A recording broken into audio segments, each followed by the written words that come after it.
La responsabilité éducative des parents à l'école et à la maison fait partie des piliers d'une éducation de qualité.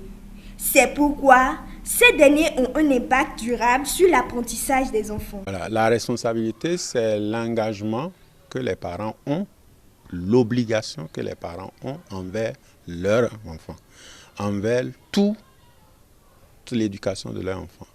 Tous les besoins de leur enfant, ils ont une certaine responsabilité. L'éducation, c'est la manière dont on va donner tous ces moyens-là à l'enfant. Parce que les moyens que l'enfant va demander, ce n'est pas seulement que les moyens matériels qu'on va acheter pour lui donner, mais c'est aussi l'éducation qui n'est pas matérialisée, donc la transmission des valeurs. La manière de transmettre ces valeurs-là pour que l'enfant soit à l'image, à l'aise dans sa culture, dans son milieu culturel et affronter l'extérieur, la manière dont il faut donner, c'est ça l'éducation pour tous les enfants.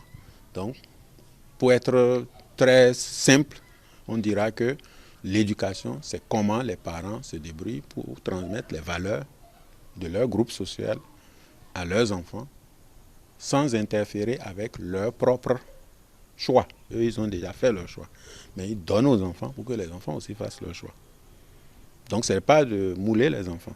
Donc, l'éducation, ce n'est pas mouler l'autre comme nous, on veut, mais c'est de lui donner les moyens de faire ses choix pour affronter son milieu qu'il attend dehors.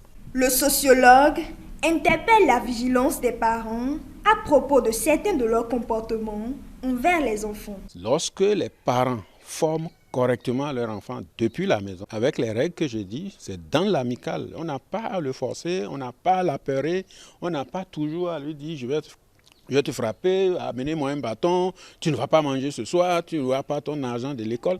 Toutes ces choses doivent être bannies dans l'éducation de l'enfant si on veut vraiment qu'il soit un homme respecté et respectable et qui a confiance en lui. Donc il faut que les parents prennent ça. Donc normalement, s'il respecte tout ça, il doit être capable d'affronter la rue sans aucun problème. D'ailleurs, la rue, pour moi je suis un éducateur, je vais le dire, pour moi, ceux qui touchent la rue, je dis non, la rue c'est un lieu de test. Même la télévision, j'entends aussi, on dit oui, la télé a gâté tout, on va faire des règles, la télé ne va plus diffuser. La télé doit tout diffuser. Parce que la télé, elle est là pour tout le monde, tous les âges, toutes les sensibilités.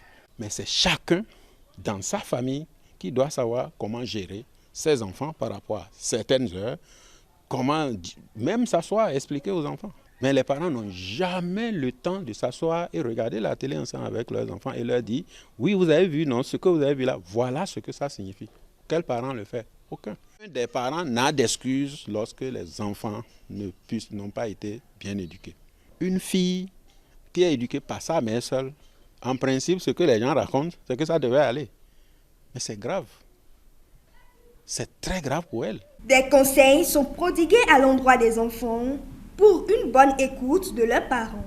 Tout ce que je peux dire à la jeunesse, il faut qu'elle sache s'occuper. Hein? Il faut qu'elle s'occupe. Il faut que chacun puisse avoir un projet et qu'il suive de près son projet. Cette année, voici, j'ai tel. Même si ça n'a pas abouti, il peut reconduire, non? Le même projet, pourvu qu'il atteigne le but. Bon, moi, je vais dire, lorsque les jeunes se voient là, il faut qu'ils se donnent de bons conseils. Une bonne éducation est la base de toute réussite. Que l'éducation soit familiale, conventionnelle, moderne ou traditionnelle, elle constitue un important levier de développement de l'enfant.